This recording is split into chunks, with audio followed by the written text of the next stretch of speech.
a story that still haunts me. Friends, what I'm about to share happened to a good man I knew here in Chicago. You might find it hard to believe. Lord knows I did when I first heard it. But sometimes the strangest stories carry the most important truths. Robert Hayes was 58, a successful architect who'd built half the hospitals in our city. Lost his dear wife Margaret to cancer 2 years back, and like many of us who've lost our better halves, he just stopped living? Oh, he kept working, kept his appointments, but anybody who really looked could see he was just going through the motions. Sometimes the good Lord has mysterious ways of bringing us back to life. What happened to Robert started with something so small, so seemingly ordinary, that he ignored it for weeks. That nearly killed him. But I'm getting ahead of myself. It was 6:15 on a Tuesday morning when Robert Hayes stood in the men's room at his office, pressing his handkerchief against his neck. The white cotton came away spotted with blood. Third handkerchief he'd ruined this week, Mrs. Martinez, who'd been cleaning these offices since 1987, pretended not to notice the red drops on the white porcelain sink. But he caught her worried look in the mirror. The welts had started 3 weeks back. At first, just 1 or 2 on his neck, like mosquito bites. He'd tried calamine lotion, the pink stuff his mother used to dab on his chicken pox back in 7th, then hydrocortisone from Walgreens. Nothing helped. Now, standing there in his undershirt, he counted 23 angry red marks spreading from his collar down past his shoulder blades. And there, he leaned closer to the mirror. Something seemed to move beneath the skin near his left shoulder. His eyes weren't what they used to be, but he could swear something shifted under the surface. Mr. Hayes, Karen knocked gently. She'd been his secretary for 12 years, since before folks started calling them administrative assistants. Your 9 o'clock appointment is here. He buttoned his spare white shirt higher than usual, though it barely hid the inflammation creeping above his collar. The client, Mrs. Patterson from Lutheran General Hospital, stopped mid-sentence during their meeting when she noticed fresh blood seeping through the cotton. "Perhaps we should reschedule," she said, leaning back in her chair the way folks do when they think you might be contagious. After she left, Robert locked his office door, something he never did, and removed his shirt completely. The drafting table had good light, the kind he needed for architectural drawings, but what he saw in its reflection made his stomach turn the way it had when he'd found that dead possum in his mother's root cellar back in Indiana. Marcus Rodriguez had been maintaining the building since the previous owner sold it. A good man, always respectful, the kind who'd help you carry groceries without being asked. That afternoon, Marcus found Robert still studying medical websites on his computer screen. "Pardon me, Mr. H," Marcus said carefully, the way he always addressed the tenants. "You don't look well. My cousin had something similar when he came back from Panama in '80. The exterminator said it was bed bugs." Marcus stepped closer, studying the largest welt without touching it. "Sir, with respect, look at that center spot. See that tiny hole? That's not from any bed bug." The computer screen showed search results Robert had been reading, medical terms, pictures that looked frighteningly similar to what covered his back. "That antique chair you had delivered," Marcus continued, "the leather one from the estate sale. Didn't the previous owner travel all through Africa? The chair, 6 weeks ago, he'd bought it from old Dr. Morrison's estate sale in Lincoln Park. Beautiful piece, cognac leather with brass studs gone green with age, the kind of chair Margaret would have loved, would have run her hands over while telling him about the craftsmanship. He'd had it professionally cleaned, or so he thought. The phone rang, Sarah calling. His daughter still used the same ringtone, Moon River, that Margaret had chosen for her. He let it go to the answering machine. "Dad, It's Tuesday. Tommy made you another drawing at school. He keeps asking why you won't come see us. Please, just call me back so I know you're all right. All right. Robert touched the largest welt, felt it pulse like it had its own heartbeat. Something was living inside him, had been growing there for weeks while he'd sat in board meetings, reviewed blueprints, ignored his family. The thing under his skin moved again, and this time he was certain it wasn't his imagination. Before we continue, please leave a like and subscribe. Let me know which city you're watching from. Now, let's get back to the story. The emergency room at Northwestern Memorial smelled exactly like it had 23 months ago. That sharp antiseptic smell mixed with overcooked green beans from the cafeteria 2 floors down. Robert sat on the examination bed, the paper crinkling under him like autumn leaves. His shirt lay folded on the metal chair, the bloodstains already turning rust brown. Marcus stood by the curtain, hat in his hands. 12 years the man had worked in Robert's building. 12 years of polite nods and "Good morning, Mr. H." in the lobby. Never once had he presumed to involve himself in a tenant's personal affairs. Until today. "Sir, perhaps your daughter should know you're here," Marcus said quietly. Studying his worn work boots, Robert shook his head. Sarah worked 3 floors up in the Children's Intensive Care Unit, same hospital where Margaret had spent her last 53 days. He knew every water fountain, every waiting room chair, that chapel on the 4th floor with the stained glass window depicting the Good Shepherd. The curtain pulled back with a metallic scrape. Dr. Patricia Chen entered, reading his intake form through wire-rimmed spectacles.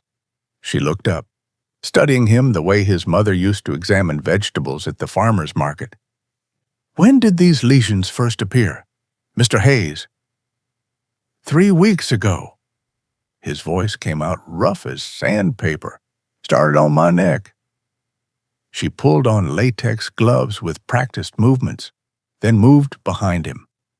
Her fingers pressed gently around the largest welt. The thing underneath shifted away from her touch, and she drew back.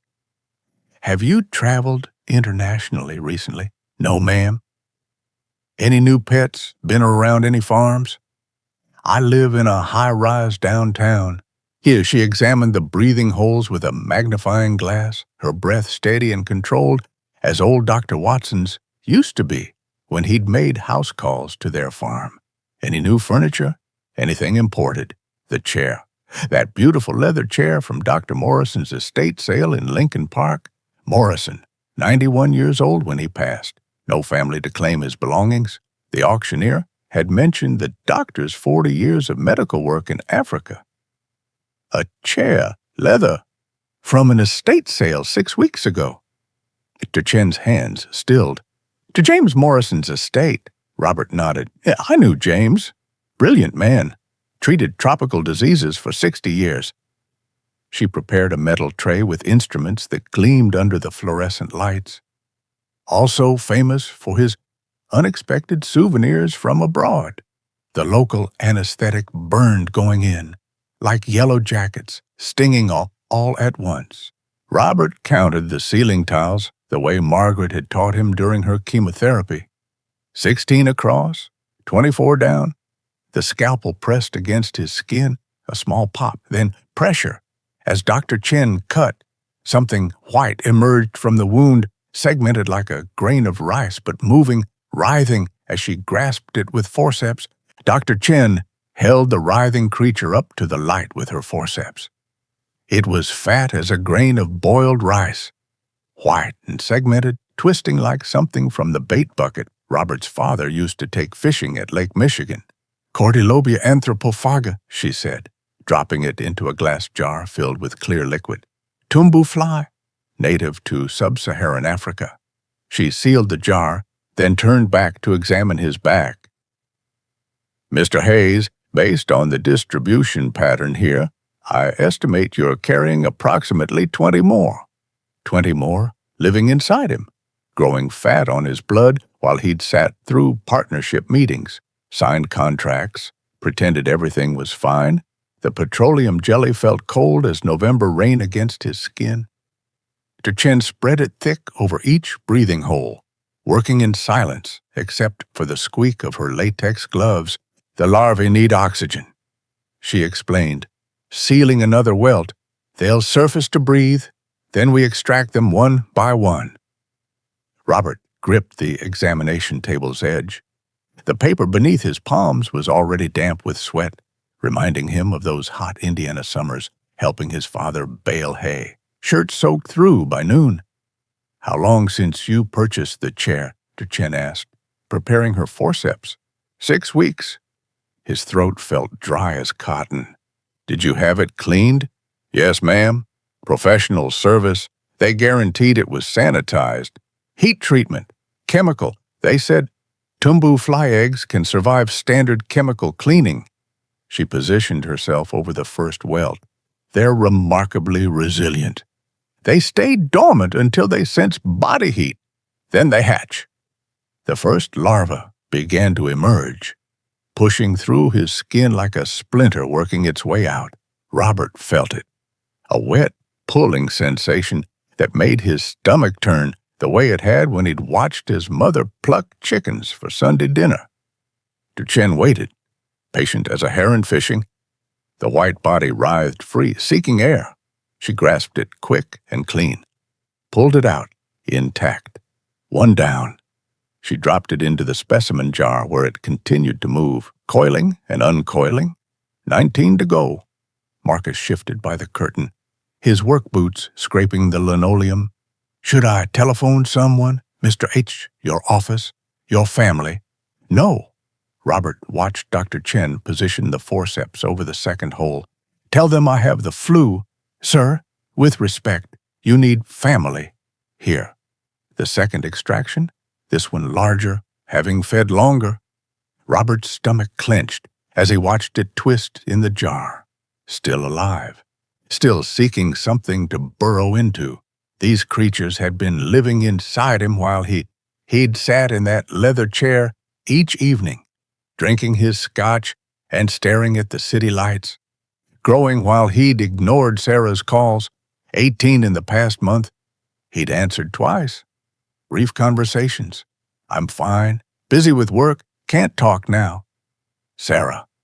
3 floors up right now, probably checking on some premature baby in an incubator no bigger than a shoebox. She'd worked here 5 years, ever since completing her nursing degree. The same hospital where her mother had died. Your blood pressure's climbing, Dr. Chen noted, glancing at the monitor. 160/95. Try to breathe slowly. The third larva surfaced, then the fourth, fifth. Each extraction left a small crater in his back, weeping clear fluid tinged pink with blood. Dr. Chen worked steadily, but Robert saw her pause when she reached the largest welt, down near his shoulder blade. This one's different, she probed gently with a cotton swab. Much deeper. The larva may be third instar, fully developed. What does that mean? It's been there the longest, first to colonize. She prepared a fresh scalpel. I'll need to cut deeper to reach it, more anesthetic. The needle went in hard and deep. Robert counted his breaths the way Margaret had taught him during her chemotherapy. In through the nose, hold for 4, out through the mouth. The scalpel pressed down. He felt the skin part with a soft pop, then pressure as Dr. Chen explored the wound. Her forceps scraped against something. There's something else here, she said, her voice different now. Not just the larva, something foreign. She extracted the larva first, massive compared to the others, nearly an inch long, swollen like a blood sausage. But her attention fixed on something still in the wound. She probed again, then pulled out a small, dark object. This was embedded beside the larva. She held it up to the fluorescent light. Looks like another egg case, but old, desiccated, maybe decades old. She placed it in a separate container. Mr. Hayes, has anyone else sat in that chair since you bought it? The room seemed to tilt. My grandson, Tommy. Tommy sat in it 3 weeks ago. Robert's voice cracked like dry timber. Maybe 5 minutes. Sarah brought him by on a Saturday. Dr. Chen set down her forceps with a sharp click against the metal tray. How old is the boy? 8. The word barely made it past his throat. 8 years old. 62 pounds last time Sarah mentioned it. Skin thin as tissue paper. I need his mother's contact information immediately. Marcus already had his phone out. The old flip phone he'd carried for years. I have Miss Sarah's number, doctor, from the building's emergency contact list. The remaining extractions blurred together like scenery from a train window. Petroleum jelly, surfacing larvae, forceps pulling, specimen jars filling. But Robert heard none of it over the roaring in his ears. Like standing too close to the grain elevator back home when it ran full capacity. Tommy in that chair? Tommy with his Spider-Man sneakers that lit up when he walked? Tommy who drew pictures of buildings because Grandpa makes them real. Those small hands barely reached the armrests of that cursed chair. Dr. Chen worked faster now, her movement sharp and efficient, as his mother's used to be, plucking chickens before a storm hit. 7th extraction. 8th. The wounds leaked onto the paper covering, pink fluid spreading in circles like watercolors Tommy played with. Mr. Hayes. Her voice cut through the fog. Focus on my voice. Your blood pressure is climbing dangerously high. The monitor showed numbers that meant nothing. 170 over 100, 180 over 105. Same machine that had measured Margaret's vitals as they dropped that final night. The curtain ripped back hard enough to rattle the metal rings. Sarah stood there, in her pediatric unit scrubs, the ones with tiny bears on them. Her face was flushed from running. Wisps of brown hair escaped from her ponytail. Dad. She took in the scene in one sweep, her father shirtless, back covered in wounds and petroleum jelly, Dr. Chen holding bloody forceps, specimen jars lined up like preserves on Grandmother Hayes' pantry shelf. 22 larvae, Dr. Chen said without preamble. Tumbu fly, from an imported chair. Sarah, has Tommy shown any symptoms? Any welts, unexplained itching, anything unusual? Sarah's hand flew to her mouth the way Margaret's had when the oncologist said, Stage 4. The mark on his shoulder, I thought it was a spider bite. He's been scratching it for days. When did it appear? 4 days ago, maybe 5. Sarah moved closer, her nurse training taking over despite the shock. She studied the jars with professional interest. Single lesion. Bring him in immediately. Robert tried to stand. The room tilted like the deck of the lake freighter he toured as a boy. Marcus caught his arm, steadied him with hands strong from years of honest work. I should have thrown it away, Robert said. Should have burned it the moment. Stop. Sarah's voice carried the same steel as her mother's had when she'd told the doctors she wasn't giving up. This isn't about what you should have done. This is about what we do now. She pulled out her phone, one of those new smartphones Robert could never figure out, her fingers flying over the screen. Michael, bring Tommy to Northwestern Emergency Room, now. A pause. No? Don't wait for dinner. Bring him now. Dr. Chen continued the extractions. 15, 16, each one dropped into its jar with a wet sound like bait hitting water. The wounds covered his back like a map of every place he'd failed. Each mark representing another day, he'd ignored the signs. Another moment, he'd chosen pride over asking for help. The egg case I found, Dr. Chen said, examining it under the examination light. It's old. Decades. This chair has been harboring these for a very long time. Dr. Morrison, Marcus said quietly. He worked in villages without running water, places with no electricity. He must have brought them back without knowing. 18, 19, 20. The door burst open. Eleanor Vance from across the hall, still in her house dress and slippers despite it being past 4 o'clock. The same woman who'd brought casseroles every week after Margaret died. Casseroles Robert had thrown away untouched. "Robert Hayes, you missed our coffee 3 weeks running, and Mrs. Martinez told me about the blood in your bathroom, and I don't care one whit about your privacy." She stopped, taking in the medical debris, the larvae swimming in their jars, Robert's ravaged back. "Dear Lord in heaven, ma'am, you can't be in here," a young nurse said. "I'm his emergency contact," Eleanor said smoothly, though Robert knew that was a lie. Then she looked at Sarah. "Should be. Anyway, someone needs to check on him regular." 21. The petroleum jelly on the last welt remained undisturbed. Chen waited 5 minutes by the wall clock. 10. She reapplied more jelly. "This one's not responding." She prepared the scalpel again. "It may be dead inside." The cut went deeper this time. Robert felt her searching, the forceps scraping against meat and muscle. She pulled out something dark, partially decomposed. "Necrotic tissue," she said.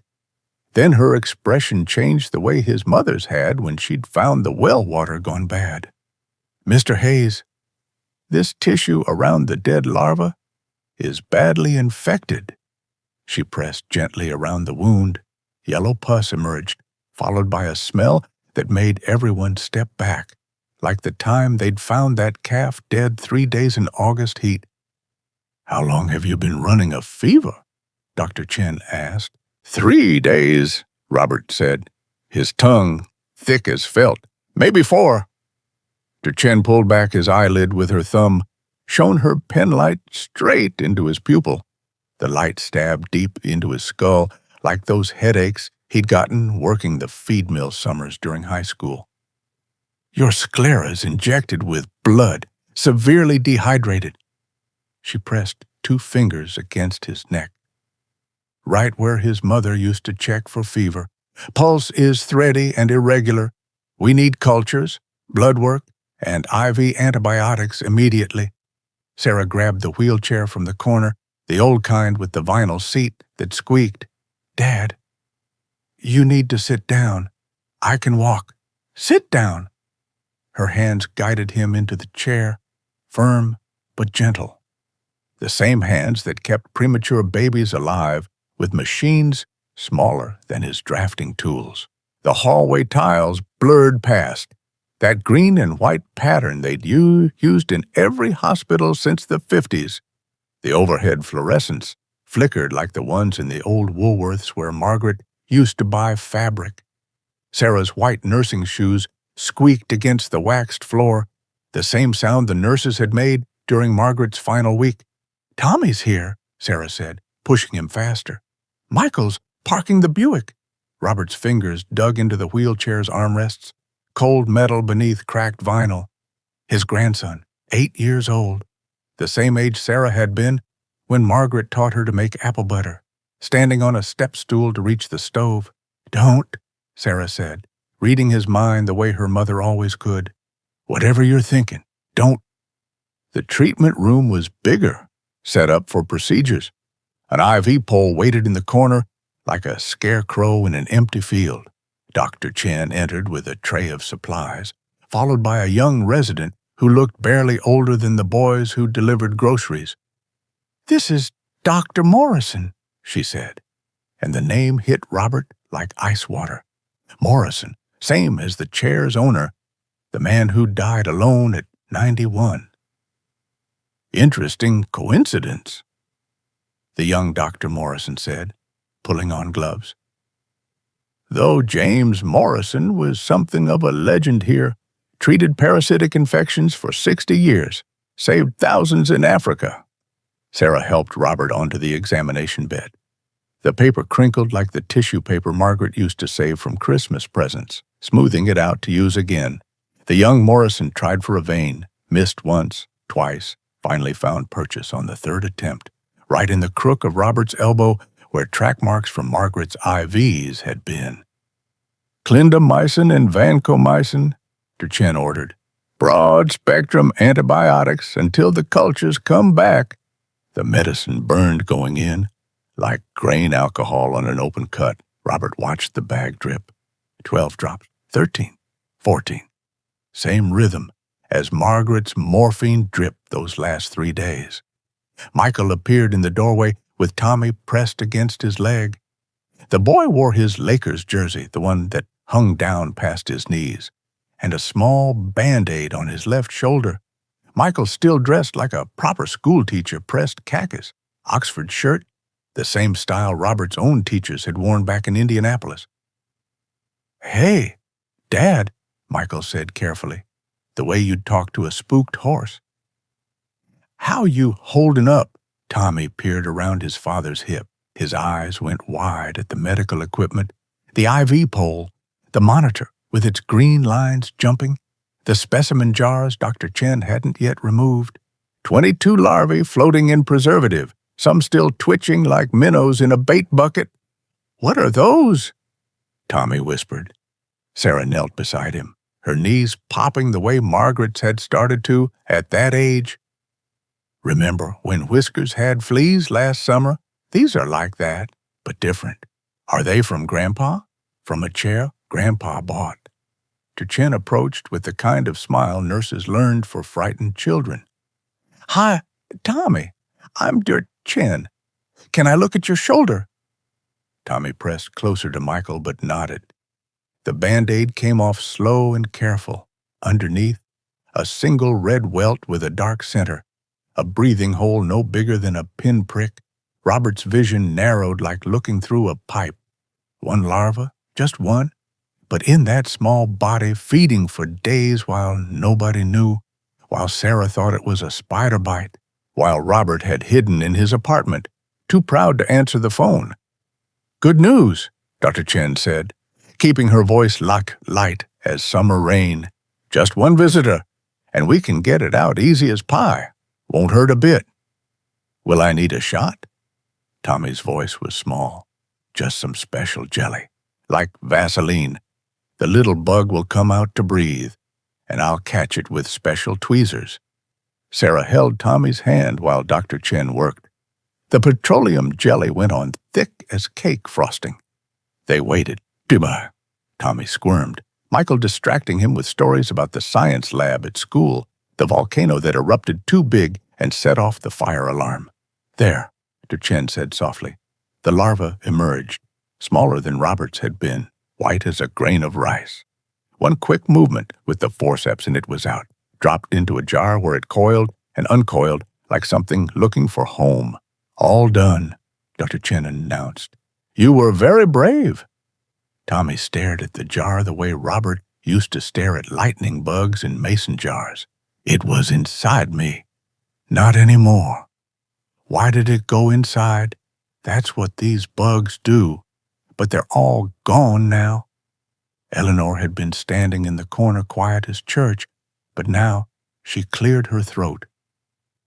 "Perhaps Tommy could get a juice box from the vending machine, Michael. The good one's down by the elevator, but takes quarters." Michael understood. "Come on, buddy." "My treat?" They left, Tommy's questions fading down the hall like a radio turned low. The room felt smaller without them, closer, like the storm cellar during tornado warnings. 23 months, Sarah said suddenly, her voice flat as Kansas.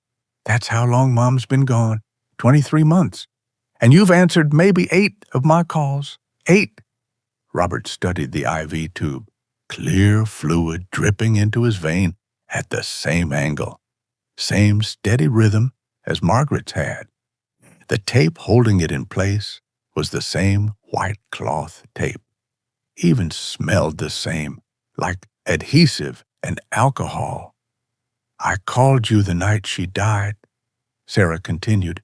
"After you were in the chapel, I found you there at 3 a.m, just sitting in that back pew. You wouldn't speak, wouldn't cry, sat there like you'd turned to stone. Sarah, I'm not finished." Her voice cracked like pond ice in March. "I've been seeing someone, a counselor at church. every Thursday for a year. You know what we talk about, how my father chose to die with my mother instead of living for his daughter and grandson. The words hung in the antiseptic air like smoke from burned dinner. Eleanor moved closer to Sarah, not touching, just present the way good neighbors knew how to be.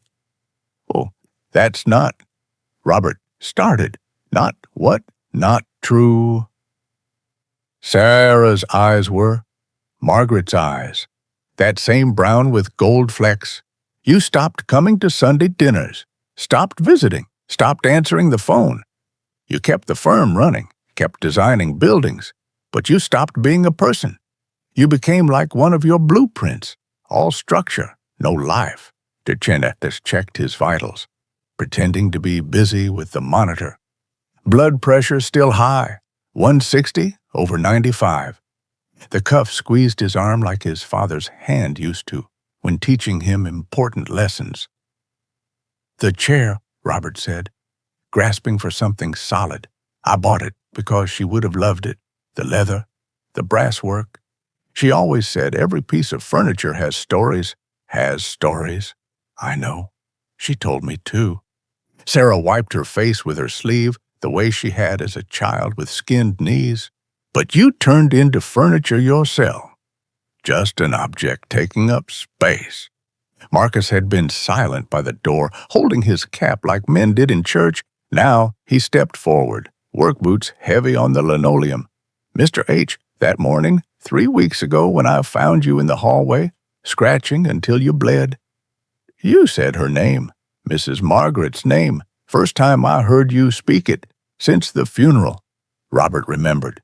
The fever dream at dawn, Margaret's face floating just out of reach, like heat shimmer on pavement. The infection was already systemic then, Dr. Chen said quietly. The dead larva had been necrotic for at least a week. Your body was going septic, Mr. Hayes, slowly. You were dying, Sarah said, the words flat and hard as flagstones. Just like Mom, except she fought. She took every treatment, tried every option, even that experimental drug from Mexico. You just surrendered. Tommy returned with his juice box, apple juice dribbling down his chin like Robert's had at that age. He climbed carefully onto the bed's edge, mindful of the IV line, the way farm kids learn to be careful around machinery. Grandpa, are you sick like Grandma was? The question cut straight through to bone. Margaret, in this same hospital, different floor, same humming fluorescence. Tommy had been 5 then, too young to understand why Grandma kept getting smaller, why her hair fell out like dandelion fluff, why she stopped baking. No, Robert said, not like that. Then why are you crying? Robert touched his face, wet, 23 months of unshed tears finally breaking free like spring thaw. The salt stung the scratches on his cheeks where he'd clawed at himself in his sleep. Because I miss her, Robert said, and Tommy wrapped his small arms around Robert's chest. Careful, but determined, like holding something that might break. Me too, Tommy whispered against Robert's hospital gown. The burning started in Robert's chest without warning. Not the antibiotics this time, but something deeper, spreading outward like spilled battery acid through his veins. His fingers went numb first, then his lips. Like that time he'd gotten into his father's tobacco plants as a boy. My hands, he said, but the words came out thick and wrong, like talking through a mouthful of cotton. Chen looked up sharp from the pathology report. Sarah grabbed his wrist, 2 fingers finding his pulse the way nurses did. The beat hammered against her fingertips, fast as a sewing machine. Dad? His tongue swelled thick as summer sausage. The room tilted hard to the left, then right, like being on the lake when storms rolled in. The IV pole swayed, or maybe that was him. Tommy's juice box hit the floor, apple juice spreading across the white linoleum like pale blood. Get him flat, Duchenne ordered. He's going into shock. Hands pushed him down. Sarah's, Michael's, someone else's. The ceiling tiles swam above him, the same water-stained pattern he'd stared at during Margaret's last days, 16 across, 24 down. But now they multiplied and divided like cells under a microscope. His throat closed up tight as a grain silo door. Can't, the word died in his throat. No air. His chest heaved like a landed fish, but nothing came in. Anaphylaxis, Dr. Chen said, already moving. Get epinephrine now. Sarah's face appeared above him, upside down, like when she was little and would hang from the monkey bars. Her mouth moved. He could see her saying, "Dad, Dad." But all he heard was roaring, like standing inside the grain elevator during harvest.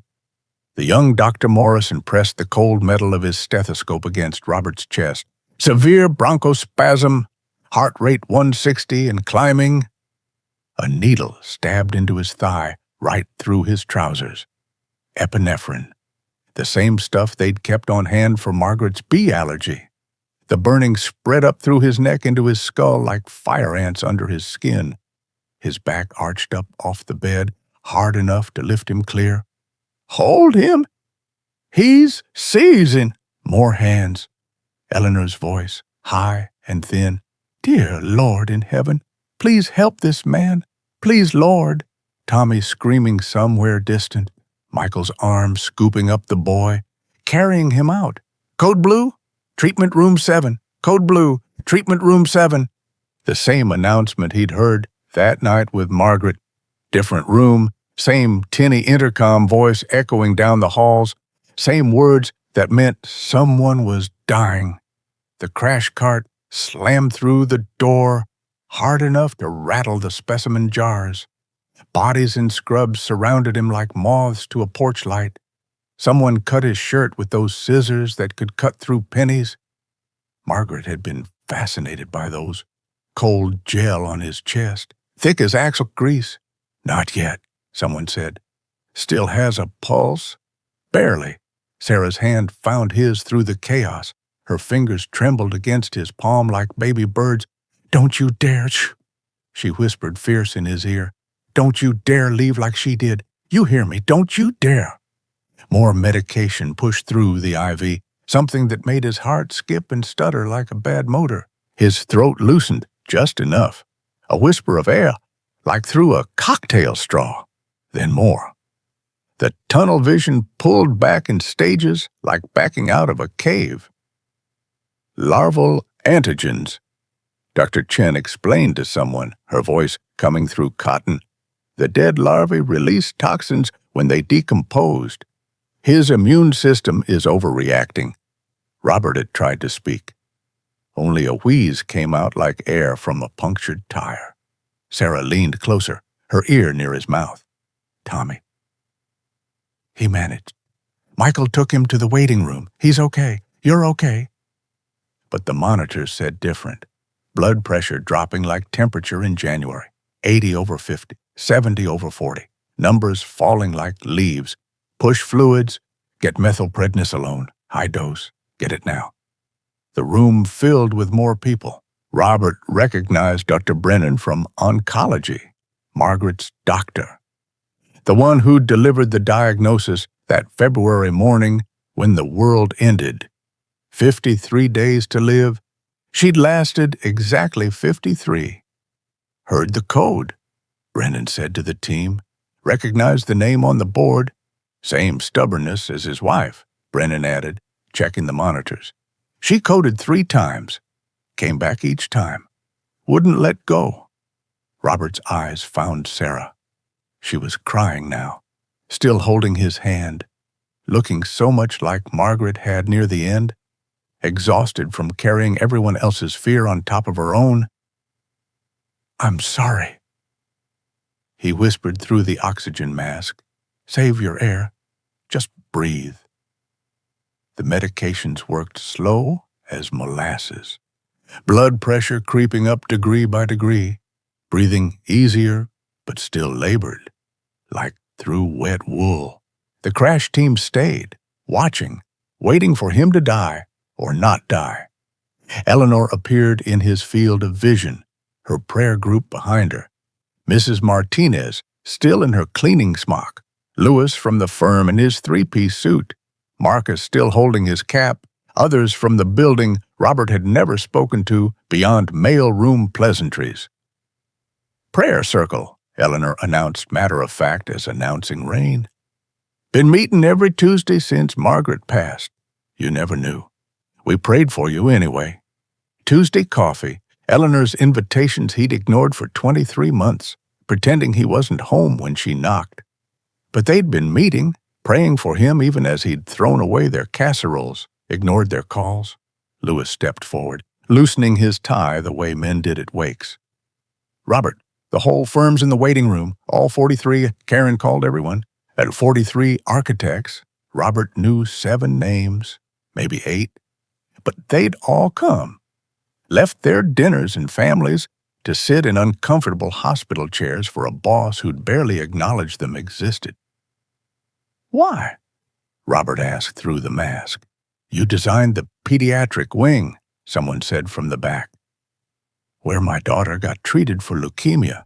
She's 10 now. The homeless shelter on Division Street," another added. "My brother lived there after Vietnam, only place that would take him. The addiction center on North Avenue saved my son's life." Buildings, just concrete and steel and glass, he'd thought. But each one holding lives, saving people, creating spaces for healing he'd never bothered to witness. Sarah's phone buzzed. She read it, one-handed, still gripping Robert's with the other. "That's Michael. Tommy's drawing pictures for you in the waiting room. Wants to know if you need him to draw you as a superhero or regular grandpa." "Both," Robert whispered. His blood pressure stabilized at 90/60, still low, but holding steady as a fence post. Dr. Chen checked the extraction sites. Now, angry red and weeping. "The infection's spreading," she said quietly to Sarah. But Robert heard. The anaphylaxis masked it. "But look," red streaks extended from each wound like lines on a road map, following the lymphatic system toward his heart. Blood poisoning. The dead larva had been rotting inside him for over a week, and now his body was finally mounting its last defense. "How long was that last one dead?" Sarah asked. "Based on tissue decay, 8 to 10 days minimum. He had a fever 10 days ago." Marcus said from the corner, "I brought him soup from my wife, chicken with rice. He said it was flu. 10 days. The infection spreading while he sat in meetings, reviewed architectural plans, ignored every sign his body sent, dying by degrees, just like Margaret had, except she'd fought with everything she had. He'd simply continued working. We need to transfer him to ICE. Dr. Chen decided. He's stable for now. But if the sepsis worsens, no? Sarah's voice cut sharp as winter wind. Dad's not going to ICU. ICU is where Mom died. Room 87, he needs surgery. Remove all the necrotic tissue now, before it spreads to his organs. That's aggressive treatment, Dr. Chen said, studying Sarah's face the way Robert's mother used to study storm clouds. Surgery now, with his kidney function already compromised. Look at him, Sarah's voice, steady as a fence post. Really look. He's been dying since my mother's funeral. The larvae just gave him an excuse. Robert wanted to protest, but the truth of it sat heavy in his chest like wet cement. 23 months of slow surrender, calling it grief. But grief meant feeling something. He'd chosen to feel nothing at all. There's a surgical suite available, the young Dr. Morrison said, checking his tablet. Or 7? 7. Margaret's lucky number. She'd played it in every church raffle, chose it for bingo, insisted on 7 cookies in every batch because 6 wasn't enough and 8 was showing off. Do it, Robert said through the oxygen mask. Sarah looked down at him. You sure? She made me promise. The words came sudden as summer lightning, memory flooding back. Margaret's hand in his, bones visible through skin thin as onion paper. Last day made me promise not to follow, to stay for you and Tommy. You didn't stay, I know. The surgical consent forms appeared on a clipboard, the kind with the metal clip that caught your thumb. Robert signed with a shaking hand. The signature looked nothing like his usual architect's precision, more like his grandfather's at that. Those last years on the farm. I need to tell Tommy something, he said. Tell him what? That I'm trying. She was finally trying. They started wheeling him toward surgery, the old gurney squeaking like his mother's clothesline. The prayer group followed, Eleanor leading them in something soft and rhythmic, not quite Amazing Grace, but close. One of those old hymns from camp meetings. Sarah walked beside the gurney, her hand on the rail. At the surgical doors, she had to let go. She leaned down close, her breath warm on his ear. Mom visited me in a dream last week. She pulled back, searching his face. She said the chair would save you. The anesthesia mask came down before Robert could respond, smelling of rubber and something sweet. But as the gas filled his lungs, he could swear he caught something else mixed in. Cinnamon and vanilla, like Margaret's snickerdoodles fresh from the oven. That's my grandpa. Tommy's voice from down the hall, high and proud. He builds hospitals. Then darkness thick as sorghum molasses, but not empty darkness. Somewhere in it, waiting, floated the memory of that leather chair. The chair Dr. Morrison had died in. Alone, but somehow not alone. Surrounded by the microscopic evidence of all the lives he'd touched. 3 hours, or 3 minutes, or 3 days. Time meant nothing under anesthesia, same as it hadn't meant anything these past 23 months. Robert woke to rhythmic beeping. The recovery room smelled of iodine and something sweet-sick, like pears left too long in the cellar. His throat felt scraped raw. The surgical site was pulled and burned across his back like brands.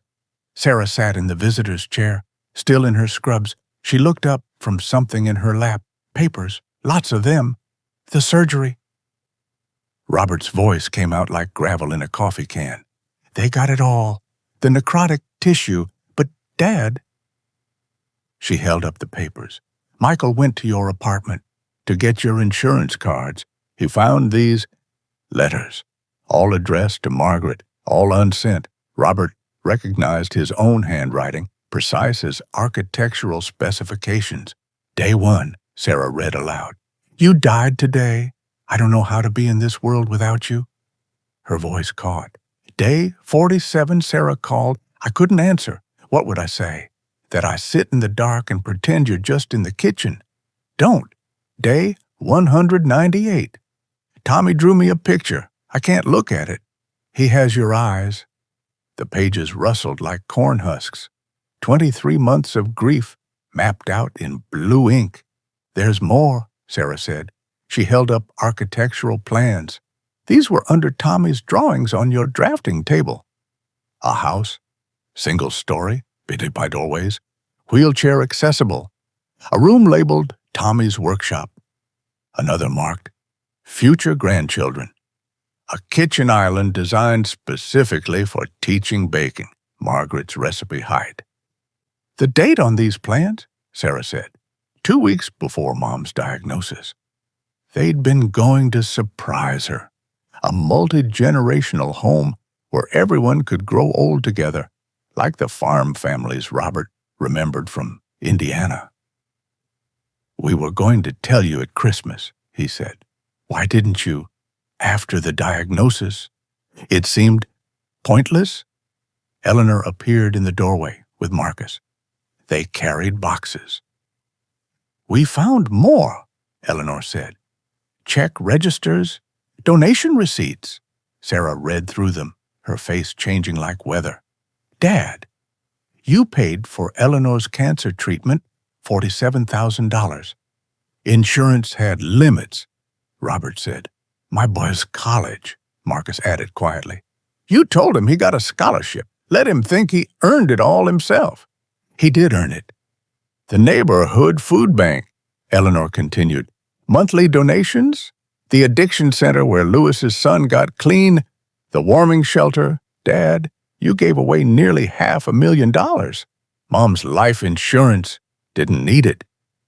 But you never said anything, never let anyone thank you. Robert closed his eyes. The monitors beeped steady as a metronome. Somewhere down the hall, a baby cried, new life in the ward he'd designed. There's something else, Sarah said. A brochure for grief counseling, appointment card still attached. 1 week after Mom's funeral. Never went. Why? He opened his eyes, looked at his daughter. Same reason I ignored your calls, threw away Eleanor's casseroles, worked 18-hour days. If I stopped moving, stopped working, stopped designing things, I'd have to feel it. Feel what? Everything. Dr. Chen entered with new bandages and a concerned expression. Mr. Hayes, I need to discuss your post-operative results. She pulled up his chart on her tablet, angled it so Sarah could see. The infection was more extensive than we thought. It had spread to the muscle fascia, possibly deeper. Meaning, we need to go back in, clean out more tissue.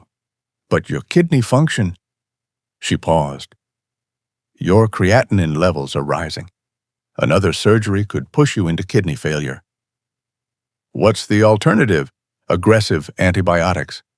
But if they don't work, the infection could spread to your spine, your organs. Sarah stood, the unsent letters spilling from her lap onto the floor like leaves. How long before you'd know if the antibiotics are working? 24 to 48 hours. And if they don't, Chen's silence was answer enough. Tommy appeared in the doorway. Michael, behind him, the boy held new drawings. Not buildings this time, but people.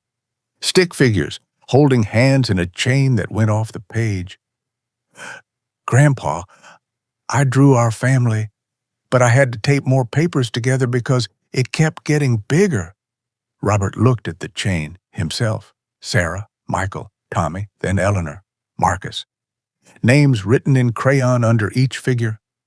The prayer group, the firm, even the larvae, drawn as tiny dots with smiley faces. Why are the bugs smiling? Sarah asked. Because they brought everyone together, Tommy said. As if this were obvious as sunrise. Robert reached for the drawing, but his hand stopped mid-air. Something was wrong. His fingers wouldn't close properly, like trying to make a fist with frozen hands. I can't, he tried again. The fingers trembled but wouldn't respond. Sarah, I can't feel my left hand. Dr. Chen dropped Robert's chart with a clatter that echoed like dropped silverware in church. She grabbed his left hand, pressed her thumbnail hard into his palm. Nothing. No flinch, no pullback, nothing but dead weight, like holding a leather glove filled with sand. Neurological involvement, she said, already moving. The infection might have crossed into the spinal column. Sarah's face went white as fresh bedsheets. That means we need neurology. Now. Dr. Chen was already at the wall phone, the old rotary kind that clicked with each number. Page.Hartman. Tell him it's urgent. Robert stared at his left hand, his own hand, familiar as his father's hammer, now foreign as a store mannequin's. He tried to make a fist. The fingers stayed limp as boiled noodles. Wait, Eleanor said from the doorway. She held something, an old leather journal, pages yellowed like tobacco leaves. Marcus found this, hidden in the chair frame. Marcus stepped forward, work boots careful on the polished floor. There was a compartment. Mr. H, secret-like, had to pry it open with a screwdriver. He held up a brass plate, tarnished green. This was attached inside. Says Dr. James Morrison. For those who cannot heal alone. Dr. Chen took the journal, handled it gentle as old photographs. She opened it to a page marked with a pharmacy receipt from 1960. "Listen to this," she read aloud. "March 15th. Deliberately inoculated myself with Cordyloba larvae today. Number 14 in my experiment series. The medical community thinks I'm mad. Perhaps. But how else to understand what our patients endure?" "He infected himself on purpose?" Sarah asked. Dr. Chen flipped through more pages, her eyes widening behind her spectacles. "Multiple times. 23 different parasites over 40 years. He was building immunity, developing treatments." June 8th. Now, Eleanor read over her shoulder. "Martha died yesterday. Cerebral malaria. I couldn't save her. All my research. Worthless. I understand now why some patients refuse treatment. What is the point of a body that continues when the soul has departed?" The room fell quiet as a funeral parlor. Robert tried again to move his fingers. "Nothing. There's more," Dr. Chen said, scrolling through her tablet. "I pulled Morrison's records. Mr. Hayes, your wife was one of his patients."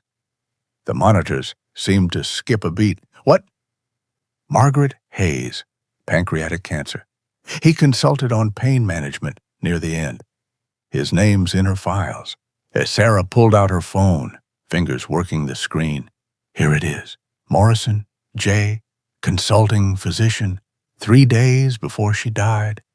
Robert remembered now. An elderly doctor, gentle as his grandfather had been with sick calves, sat with Margaret when the pain got too bad for morphine to touch. Said something about not letting Robert close off like a shut room. "Check the last entry," Marcus said, pointing to the journal. Dr. Chen turned to the back. The handwriting was shakier here, like Robert's grandmother's had gotten with arthritis. "I will die in this chair," she read, "but not alone. The flies I carried from Africa remain dormant, waiting.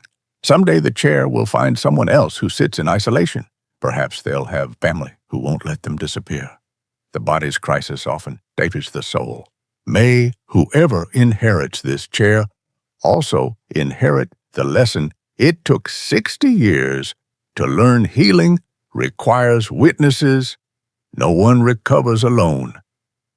Tommy tugged on Sarah's scrub top. Did the doctor leave the bugs in the chair on purpose? Before anyone could answer, Robert's right hand began to tremble. Not the controlled movement of reaching for something, but violent shaking, like palsy. The tremor traveled up his arm to his shoulder. "He's seizing!" Dr. Chen called out. But Robert could still hear, still see. His body moved without him, like watching someone else's reflection. "No," he said, clear as spring water. "Not seizing." Everyone stopped. The tremor continued, but Robert's voice remained steady. "I can feel it, the infection, moving up the nerve pathways." He could track it, like watching lightning travel down a fence wire. "Left side's already gone, right side's following." Dr. Hartman arrived, a thin man who looked like a scarecrow in a white coat. He performed reflex tests, shining lights, pricking with pins. Poor Robert felt none of it on the left, barely anything on the right. "Ascending paralysis," Hartman announced. "Could be Guillain-Barré syndrome triggered by the infection, or direct bacterial involvement. Either way, I'm dying." Robert finished. "Dad, don't say that." "It's true, though, isn't it?" Robert looked at Darchen. "The infection's winning." She checked his latest labs on her tablet.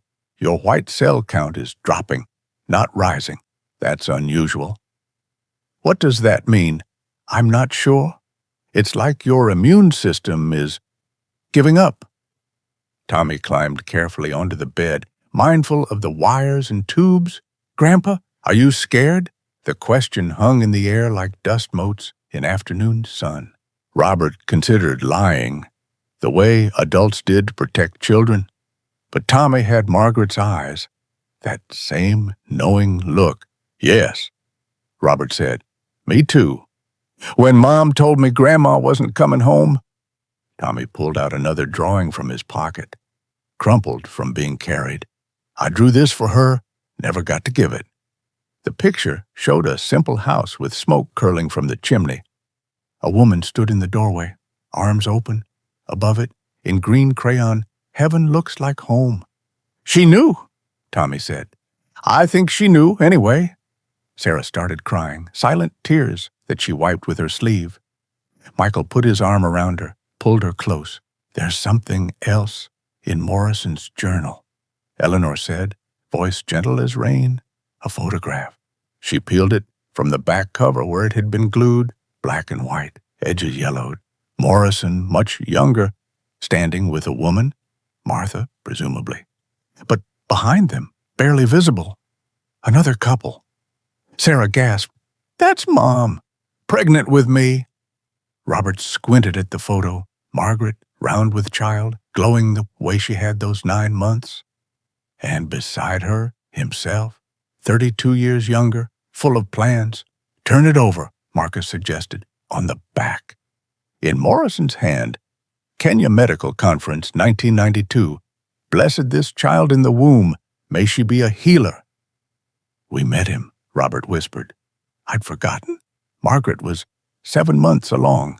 Morrison did some kind of African blessing ceremony. She thought it was beautiful. And now I'm a nurse, Sarah said quietly. A healer? Dr. Chen set down her tablet, hard enough to rattle the specimen jars. Mr. Hayes, the pathology report on the dead larva just came through. The infection pattern around it. It's not typical bacterial. What do you mean? The bacteria. They're dying. Have been for days. Your body isn't giving up. It's winning. But something else is happening. Something I've never seen. She pulled up microscopic images on her tablet. Look at these white cells. They're not attacking the infection. They're reorganizing it, like they're using the bacterial patterns as a map. A map to what? To rebuild the damaged tissue. Mr. Hayes, your body is using the infection as scaffolding to heal itself. The room burned like he'd stood up too fast after kneeling in church. That's not possible. Morrison documented something similar. Dr. Chen flipped through the journal. Here, the body knows how to heal if we stop interfering. Sometimes disease is the blueprint for recovery. Robert's left hand twitched, just barely, like a fishing line pulled by a minnow. But it moved. Did you see that? Sarah grabbed his hand. Dad, try again. He focused everything on his index finger. It lifted a 1/4 inch off the bed. The paralysis is reversing, Dr. Hartman said. Disbelief plain in his voice. That shouldn't be possible. Eleanor opened Morrison's journal to a page near the end. Listen, the parasites taught me patience. They take what they need, leave when they're done. But the space they create, the forced opening, that's where healing enters. Not the parasites themselves, but what rushes in to fill the void they leave. Tommy pointed to his drawing of the family chain. Like this, the bugs made holes, but then everyone came to fill them up. Robert felt sensation creeping back into his left arm, like blood returning to a limb that had fallen asleep. Pins and needles, then burning, then blessed, normal feeling. The chair, he said suddenly. Morrison knew. He kept those eggs deliberately. Chose who would get the chair. How could he choose? Sarah asked. The estate sale records. Marcus said, I helped carry them. Very specific instructions. Only to be sold to someone medical professional verified as isolated. Lawyer thought it was strange, but it was in the will. He was fishing, Robert said, understanding flooding through him like spring thaw. Fishing for someone like himself, someone who needed forced intervention. Dr. Chen finished. My God, he turned his death into someone else's healing. Robert flexed his left hand. The fingers responded, weak but willing. Whatever Morrison had set in motion, it was working. But then Dr. Chen's tablet chimed. She read the new message, and her face changed like weather before a storm. Mr. Hayes, the latest blood work, there's something else in your system, something that's not bacterial or parasitic. Fungal spores, Dr. Chen said, turning the tablet toward them. Penicillium chrysogenum, the same mold that produces penicillin. It's been in your system for at least 2 weeks. Sarah leaned forward to see the screen. That's not possible. He's allergic to penicillin. No, Dr. Chen corrected, studying the results again. He's producing it internally. The spores were embedded in the leather, probably from the African humidity. When the larvae created wounds, the spores entered and colonized the damaged tissue. Robert felt his chest tighten, not from infection this time, but from memory. His mother's root cellar, that blue-green mold on the preserves she'd had to throw out, same color as what Dr. Chen was showing on the screen. Morrison knew, Eleanor said, still reading from the journal. Here, the chair carries more than memories. The leather breathes with microscopic life from 3 continents. What some call contamination, I call community. But I'm allergic, Robert repeated. We're allergic, Dr. Chen said. Your body's been building tolerance for weeks. The larvae wounds, the bacterial infection, the fungal colonization, they've essentially reset your immune system. Tommy tugged on Robert's hospital gown. Grandpa, does that mean the chair made you better? The chair made me sick first, Robert said, flexing his left hand again. The movement came easier now, like machinery warming up after winter. But maybe that's what I needed. 6 weeks later. The April sun warmed Robert's face as he sat on his penthouse terrace. The surgical scars made a map across his back, 22 extraction sites, plus the longer incision where they'd saved his life. Tommy traced them gentle as drawing with his finger. Does it hurt? Tommy asked. No. Robert's voice had returned full strength 3 days after the crisis. They itch sometimes, means they're healing. The chair stood in the corner of the terrace, professionally cleaned with proper heat treatment this time. The leather gleamed like honey in the afternoon light.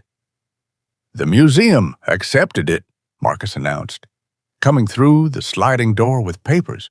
Medical history wing. They want the whole story, Morrison's journals, your letters to Margaret, even Tommy's drawings. My drawings will be in a museum.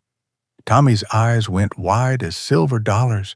The one showing everyone in the chair together, Robert confirmed. They said it perfectly captures the concept of inherited connection. Sarah brought out a tray of cookies, snickerdoodles, extra cinnamon, Margaret's recipe that Eleanor had taught her. The smell filled the terrace like a blessing. We found something else, Sarah said. Setting down the tray, she pulled out a manila envelope from her bag in Mom's things. Pictures from Kenya, 92. The photographs were faded but clear. Young Robert and Margaret, her belly round with Sarah, standing beside James Morrison and his wife Martha at a medical conference. Morrison's hand rested on Margaret's stomach in blessing. Look at the last one, Sarah said. A handwritten note from Margaret, dated 2 days before she died. My stubborn architect. You'll read this when Sarah decides you're ready. The chair will bring you back to... Don't ask how I know. Sometimes the worst things carry the best gifts. Love deeper than parasites, Margaret. Robert's throat closed up tight, but not from infection. She knew, he whispered. Mothers know things, Eleanor said, matter of fact, as discussing weather. My Harold always said I was part witch. I preferred to call it paying attention. Lewis arrived from the firm with a rolled blueprint. The Morrison Medical Center broke ground yesterday, he announced. Your design, The board insisted. Robert had designed it from his hospital bed during recovery, a clinic for tropical disease treatment, with a wing dedicated to addressing the isolation that often accompanied chronic illness. The donors turned out to be Morrison's estate, secretly wealthy from patents on anti-parasitic drugs he'd developed. Tommy spread his newest drawing on the table, not a building this time, but a family tree. Except the branches intertwined with neighbors, doctors, friends. Even the larvae were represented as tiny dots along one branch. "My teacher says parasites are bad," Tommy explained, "but I told her sometimes they're like alarm clocks. They wake you up." Michael laughed, but Robert nodded seriously. "Your teacher's right, and you're right. Both things can be true." The doorbell rang. Sunday dinner guests arriving. They'd reinstated the weekly tradition, though the dining table barely held everyone now. The prayer group, Marcus and his family, Dr. Chen, who'd become a friend, the young Dr. Morrison, who carried the name forward though no relation. Before eating, Eleanor suggested grace. They joined hands around the table and beyond it, the circle extending through the sliding door onto the terrace. "Thank you, Lord," Eleanor began, "for parasites that wake us, for chairs that carry stories, for families that refuse to let go, for Dr. Morrison, who died alone so another wouldn't have to. Amen?" "Amen," the circle responded, the word rippling like water. As they ate, Tommy asked, "Grandpa, will you teach me to design buildings?" "I'll teach you to design homes," Robert corrected. "Buildings are easy. Homes require understanding how people need each other." The chair would go to the museum tomorrow, but its work was complete. Morrison's legacy continued not in the leather and wood, but in the lives reconnected around this table. Robert touched the scars on his neck, feeling the raised tissue that marked where the healing began. 22 entry points, 23 months of grief. But what grew back was stronger than what was taken. Tommy clinked his juice glass against Robert's water, a toast he'd learned from Eleanor. "To Grandpa's bugs," he announced. The table laughed, that sound that fills a house and makes it home. Robert raised his glass higher, catching Sarah's eye, seeing Margaret in her smile. "To the things that save us," he said, "especially when we don't want saving." Outside, Chicago's lights began their nightly emergence. The Morrison Medical Center would rise there soon. The chair would tell its story to museum visitors. The scars would fade, but never disappear. But tonight, in this moment, Robert Hayes sat surrounded by the family that had rushed in to fill the spaces where grief had eaten holes. The infection was gone, but what it had forced open remained. Connections stronger than isolation, love more persistent than loss. He was scarred. He was whole. He was home, connecting hearts, friends. "I need to confess something. When I first heard Robert's story, I thought it was just about a man and some parasites. But sitting with it these 6 months, I understand what old Dar Morrison knew. We all carry invisible passengers. Mine was pride after my Henry died. 30 years of marriage, then nothing but empty rooms and frozen dinners. Like Robert, I thought keeping busy meant staying strong. It took my grandchildren asking why Grandma never smiled anymore to wake me up. Morrison hid those eggs, knowing someone would need that terrible mercy. Sometimes the worst things push us back toward each other." Disclaimer. This story was inspired by actual medical cases of myiasis, but created solely for entertainment purposes. It does not condone, encourage, or promote any form of self-harm or medical negligence. All characters, including Robert Hayes, De Morrison, Birish, Tommy, and others, are products of imagination. Any resemblance to real persons living or deceased is purely coincidental. The medical conditions described should never be self-diagnosed or self-treated.